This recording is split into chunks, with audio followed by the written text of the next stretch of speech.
my lovely people, and welcome to Owen's Mind, a light-hearted trip through the contents of my head and the world in general. It is Sunday the 16th of February, my name is Owen, and here is what is on my mind today.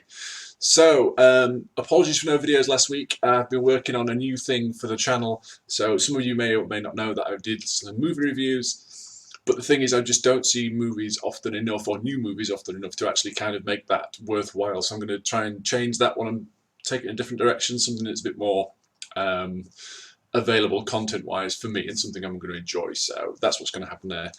So today, as usual, I've picked out 5 stories, but before we get to that, I just want to say I'm not going to address the Caroline Flack situation. For those of you who don't know, the Love Island presenter took her own life the other day. It's all over the news. There's people who are going to do a far better job, a far more respectful job of bringing that story to you. See, I didn't know Caroline, I don't know much about her life, so I think me commenting on it is going to be fairly reductive.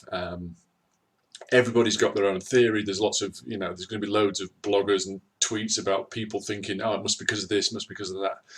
From what I understand, it's always going to be cumulative. There's not going to be one thing. So again, all I can do is offer my sympathies and put this up there for those of you, anybody who might be having thoughts about doing yourself harm. Reach out to people, family and friends. If you want to speak to somebody you're not personally involved with, somebody neutral, call the Samaritans. Numbers are on the screen now, so 116 123. There's other ways you can get in touch with them, and that is manned 24 hours a day. So, please, please, please, if you're having suicidal thoughts, you're going to do yourself harm, or you're feeling depressed and you don't think anyone's there to help you, do reach out, because suicide is a permanent solution to a temporary problem.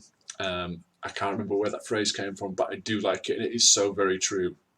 Taking your life, that's it. That is a permanent solution to a problem which may be temporary, can be fixed, can be solved, can be worked through with the right support, and organisations like the Samaritans can help put you on that path. So please, please, please, if you're feeling anything like that, do reach out. There is people to help you, okay?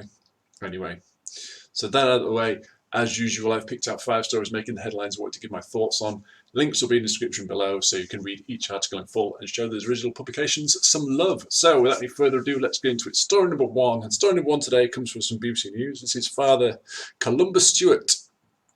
So he is a Benedictine monk from St. Joseph's Abbey in Minnesota, and he's travelled to Timbuktu with a team of experts to try and persuade the imams of the city's 3 great mosques to allow them to digitise their highly endangered manuscript collections. So Father Columba has watched as Islamic State have systematically destroyed Sufi shrines in Timbuktu, and in 2014 4,000 of these manuscripts were burnt. So what he's essentially saying, him and his team, they want to digitize all these manuscripts and documents, not just because they were written on paper and just simply the passage of time is against them. The fact that some of the shrines and temples where these things are housed, although they may be in a perfectly stable region at the minute, that could very quickly change with changing dynamics and power struggles, and that if this history is burnt and destroyed, then we lose it and it's gone for good. So having a digital record of it, although it's not as nice as having the original artifact, having a copy of it and its message and its content can only be a good thing. So he is traveling over there with a team to try and persuade them to say, can we digitize this? It won't be harmed in any way, but then there is a permanent digital record which cannot be destroyed, because digital information tends to be around forever if it's looked after. So yeah, I think it's a very noble thing. So you can find out more about Father Columba by listening to the World Service's Heart and Soul program, and the link is in the article. Yeah, noble work. I think he's doing a really good thing. Let's drop this camera just a shade. Because history can't be erased, or it shouldn't be erased. I mean, history, it leads us forward. It teaches not just what's happened, but the lessons we can learn from it. Imagine if, like the concentration camps from World War II and Auschwitz and Birkenau and all this lot, they're memorialized, they are there now, and they're not there to be, they're not there as out of some morbid curiosity. They're there to teach, they're there to inform. This is history, we can't deny it took place. But what we can do is look to it and learn from it and educate. And it's the same with any manuscript, any book, any text, any part of history, good or bad. Nobody should have the right to suppress it and run it down. You can examine it, you can put your opinions on it, you can say this is part of history which is good, this is part of history which is bad. But trying to erase it, as the Islamic State did in many areas, just doesn't, you know what I mean, it's horrendous. So history's there. This gentleman is like, Father Columba is doing his very best to kind of ensure that in future, should these shrines and mosques get attacked, their contents, their history will be preserved for future generations. So yeah, a good, wonderful story to start off with. So moving on, story number 2, this is a bit heavier, in fact a lot heavier. It says, BuzzFeed News. Police allegedly held a black college student at gunpoint and threatened to kill him, and now he's suing them. So yeah, this story is just horrible. So black college students filed a lawsuit after Illinois police officers who mistook him for a suspect held him at gunpoint and allegedly threatened to blow his effing head off. So he's called Jalen Butler. He's a 20-year-old sophomore at Eastern Illinois University. He was returning to college with his teammates after a championship swim meet. Bus pulled over at a rest stop in East Moline, Illinois, where Butler and several of his teammates got out to stretch their legs, you know, and apparently one of his coaches saw a picture of a road sign which said, "Buckle up, it's the law." And they said, just take a picture with it, we'll put it on the social media thing. So he took a picture next to this sign. As he was returning to the coach, police vehicle pulled up and they'd confused him for a suspect they were hunting. Okay, so the police pulled up, flashing lights, pulled in front of him. Butler, though confused, said in the lawsuit that he knew exactly what to do in that moment, having been taught by his dad from a young age. He dropped his cell phone he was holding, put his hands up and dropped to his knees. That's kind of sad that that your family has to say, as a black man, when the police rock up, make sure you do this. Anyway, so officers from Hampton and East Moline Police Departments, as well as the Rock Island Sheriff's Department, got out of their cars with their guns pointed at him, the lawsuit alleges, and yelled, "Get down, don't effing move, stay right there." Butler complied with their requests. They handcuffed him. One of the officers pressed the knee into his back and another across his neck. The lawsuit alleges that while squatting in front of Butler, one of the officers, who is not named in the lawsuit, put his gun to Butler's forehead and said, "If you keep moving, I'll blow your effing head off." At this point, the bus driver asked the law enforcement officers what they were doing with Butler and explained who he was to the officers. When law enforcement realised that Butler was not the suspect they were searching for, they allowed him to sit up, but did not remove the handcuffs or inform him he was free to go. They then told him he was being held for resisting arrest and was allegedly escorted to a squad car, patted down and searched, left inside the car for several minutes. When officers removed Butler's handcuffs, he was asked to show his ID and subsequently released from police custody. According to the lawsuit, Butler was never told why he was detained or arrested.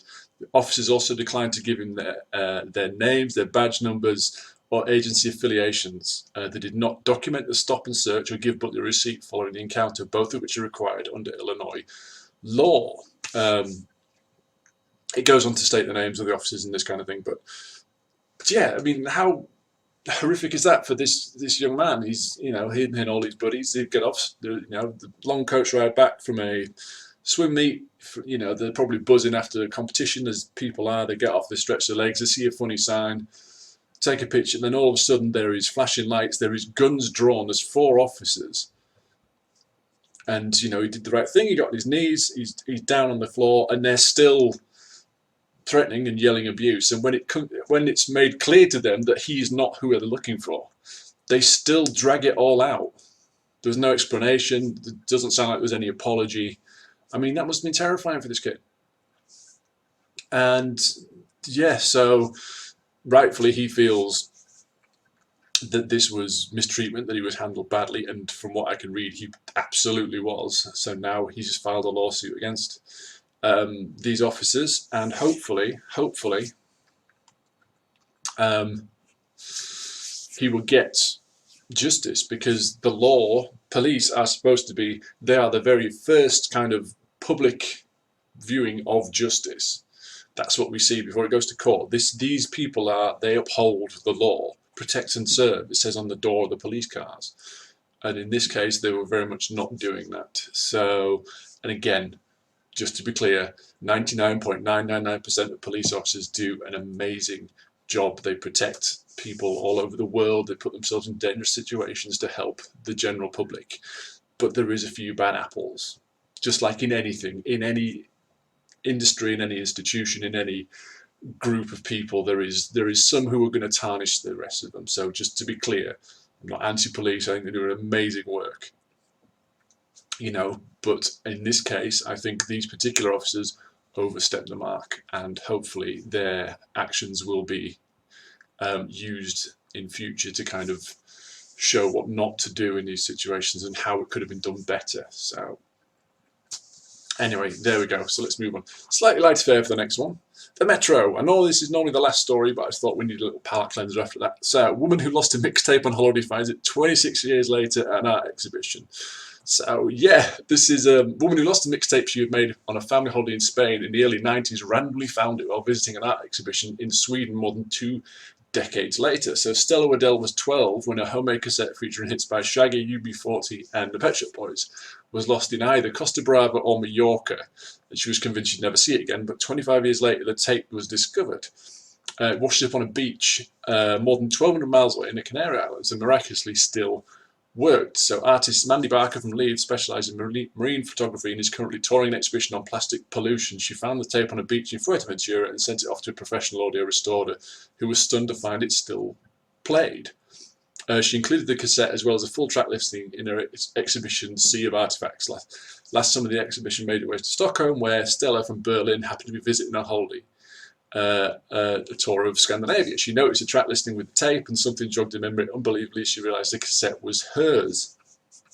Stella said, when reading the track list, it seemed very familiar, so I took a picture of it and compared it to the original CD from 1993, which I still have, and it's exactly the same track list. I remember I didn't like the first 2 songs. I always made tapes of my CDs at this time to listen to them with my Walkman. Oh, those were the days. Anyway, she emailed Mandy, who said it was an astounding chance for Stella to walk away with my exhibition and recognise her tape. The tape will be touring as part of the exhibition before being returned to Stella. So, yeah, I mean, the thing for me is, for those of you old enough to remember cassettes, these things, you looked at them wrong and they stopped working. You put them in your tape machine and the machine would eat them, and you'd be pulling tape out, and then you get a pen and you can wind it back up to see if it still works, and then when it got to that bit in the tape, the sound quality would be terrible. The fact that this thing it's been found 2 decades later, it's been in the ocean, and it says yes, it went to a sound restorer, but it managed to recover it enough to get a full track is amazing. It's staggering. And I remember the time when there was a big transition period between CDs and cassettes, and most cars had cassette players in. So you'd have a CD and you'd copy it off, and then you had your cassettes for your cars. Which was, I had a tape box, it must have been this big, and it had like 24 cassettes in, and it was sat under the passenger seat. So whenever you wanted to pick a new tape out, you'd have to reach back and all this lot. So they weren't, but I loved cassettes, and the fact that this one survived is brilliant. It's a proper 90s sort of trip down memory lane for me. So this is some of the tracks on it. So Would I Lie to You, Charles and Eddie. Rock With You in a Circle, Do You See the Light, Snap, One Love, Dr. Alban, Oh Carolina by Shaggy, Iron Lion Zion by Bob Marley and the Wailers. Oh, some brilliant ones. Mr. Vane by Culture Beat. So this is a proper mixtape. Yeah, so it's a nice story, a little bit of memorabilia, but like I say, the chances of this happening, of her seeing that, it's one of those, it is a coincidence. It is, because that's what things are. But the odds are so monumentally huge that 2 decades later this tape would find its way to an exhibition where this woman happened to be in a completely different country. It's one of those things you can put it down to something greater maybe, but it is just a coincidence. But I just thought it was a nice one. Anyway, let's move on. Story number 4. So this is in the Sun today. Things escalated. A squaddy inundated with drinks after putting Witherspoon table number on Facebook and urging his pals to do your worst. This is brilliant. I didn't know this was a thing, but apparently when you're at Spoons, you sit down and you can actually use an app to order your food to your table. So, yes. Soldier Alan Chappie Chapman, 35, posted his table number to Facebook, daring his friends to do your worst. Amused pals took to the Witherspoons app, which allows anyone with an iPhone or Android phone to order food and drinks to their table, and ordered a total of 165 items. Confused staff at the Temeraire pub in Saffron Walden delivered the multiple orders of mushy peas, cakes, steaks, black pudding, halloumi, cheese. Chappie, a Berwick Hill soldier who works at the bomb disposal unit, told Teesside Live, "I was having a quiet Friday. We were going to London to have a sesh the next day, and things escalated quite drastically. With the help of some friends, Chappie polished off the drinks brought to the table. He explained, I think he had already served us something along the lines of 50 or 60, when the manager was like, that's it, we're stopping it now. After the orders were banned, the soldier admitted it was probably for the best. He added, I was a little bit intoxicated, I had a bit of a bad head the next day, but what makes you bad makes you better. He also later admitted posting the table detail on social media was not the best move, but it was a good night nonetheless.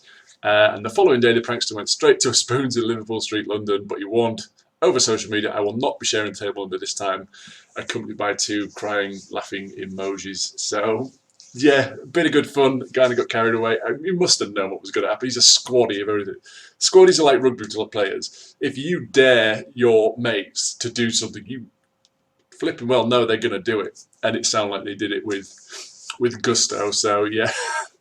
It doesn't say what the bill was, but I imagined it was quite a lot. 50 or 60 drinks, 165 items went to his table. So, you know, if every item was, you know, £2 or £3 each, that's hundreds of pounds already. So, but yeah, he must have known what he was getting into.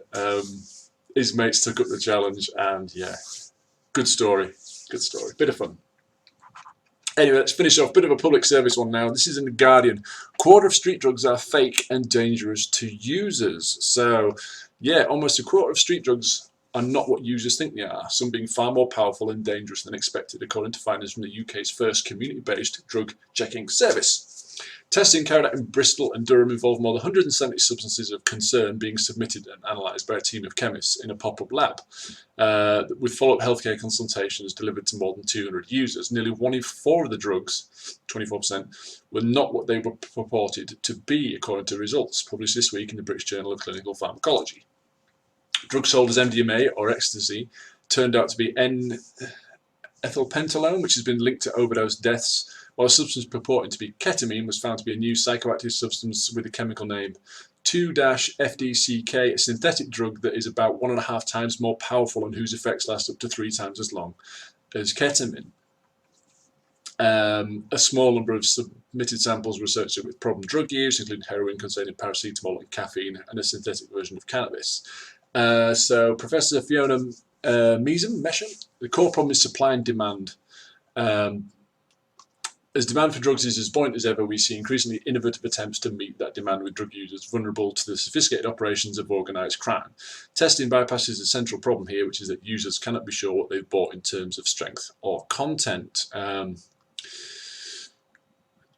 The testing took place in several venues, including a church. The Loop was able to warn users about problem drugs in circulation via social media. So that was good because they were able to test this particular substance, and then they say, look, the kind of, for example, the ketamine being distributed in this area also contains this or is primarily made of this, you know, just be aware of it. So they were able to get the word out. Drug-related deaths in Britain are at record levels, with the most recent official figures showing that 2,917 deaths from illicit drugs were recorded in England and Wales in 2018, which is a rise of 17%. So, yeah, this is, you know, drugs have always been a problem. They always will be a problem. Something like this does sort of add strength to the legalise argument. I mean, I'm going to stay pretty neutral. I think they should be legal because they can be monitored. I think it's going to be exceptionally hard to tell people not to take drugs. It just is, because people who take drugs because they want to take drugs. It's very hard to tell them not to. So, although that does need to be worked on and educated on, in the meantime, if they're made legal, I think it solves a lot of problems. It brings in quality first and foremost. So if people are having complications, it is purely based on this drug and not the fact that this drug was mixed with X, Y, and Z, which maybe a hospital or a doctor would not be easily able to identify off the bat. If somebody has an overdose of heroin, you know how to deal with that. Whereas if it's heroin but it's been mixed with this and this and this, that treatment might be very different, and it might be a lot harder and a lot more drawn out, and the effects might be much more profound. So number one, quality. Number two, it takes it out of the hands of the criminals, because drugs are not a problem in and of themselves, because drug gangs use drug money to buy other things and finance other crimes, and in this case what they're doing is they're just selling anything.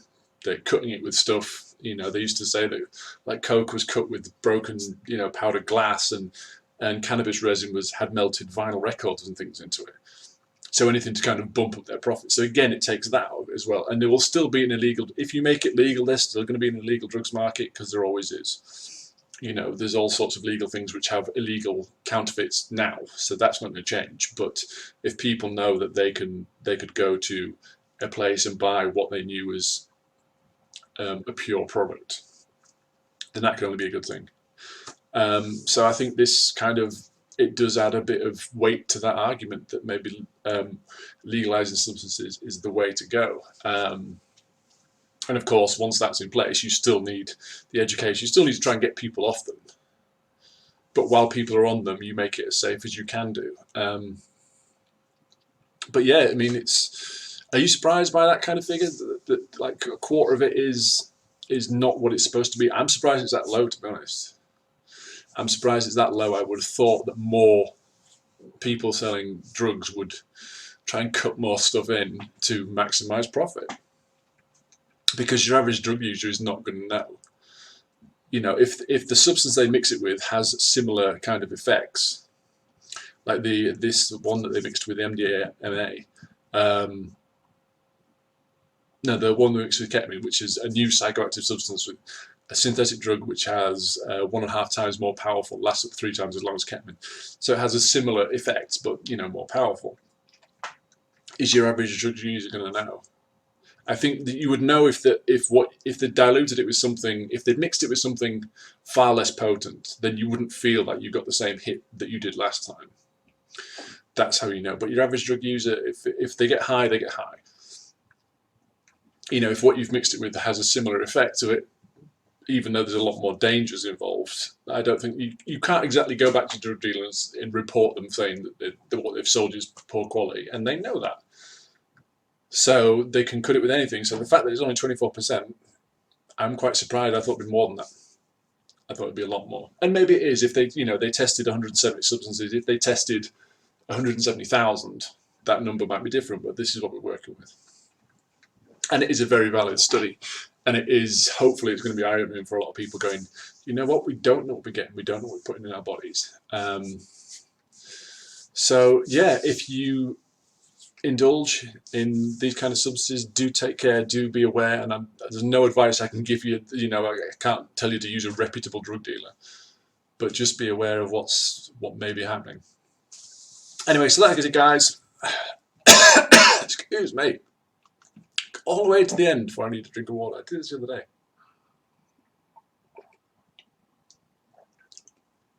Anyway, links to all the stories I've discussed can be found in the description below, so feel free to go and check them out. Let me know what you think about this video and tell me, what would you order for a friend if somebody posted their table number on social media and you picked it up and send me anything? What would you do? Would you be nice? Would you be sending something you thought was their favourite? Would you send them something horrible? What would you do? Anyway, answer in the comments, please, along with your thoughts you'd like to share. These are mine. They're not necessarily important. They're not necessarily right or wrong. They're just what was on my mind. So until next time, bye for now.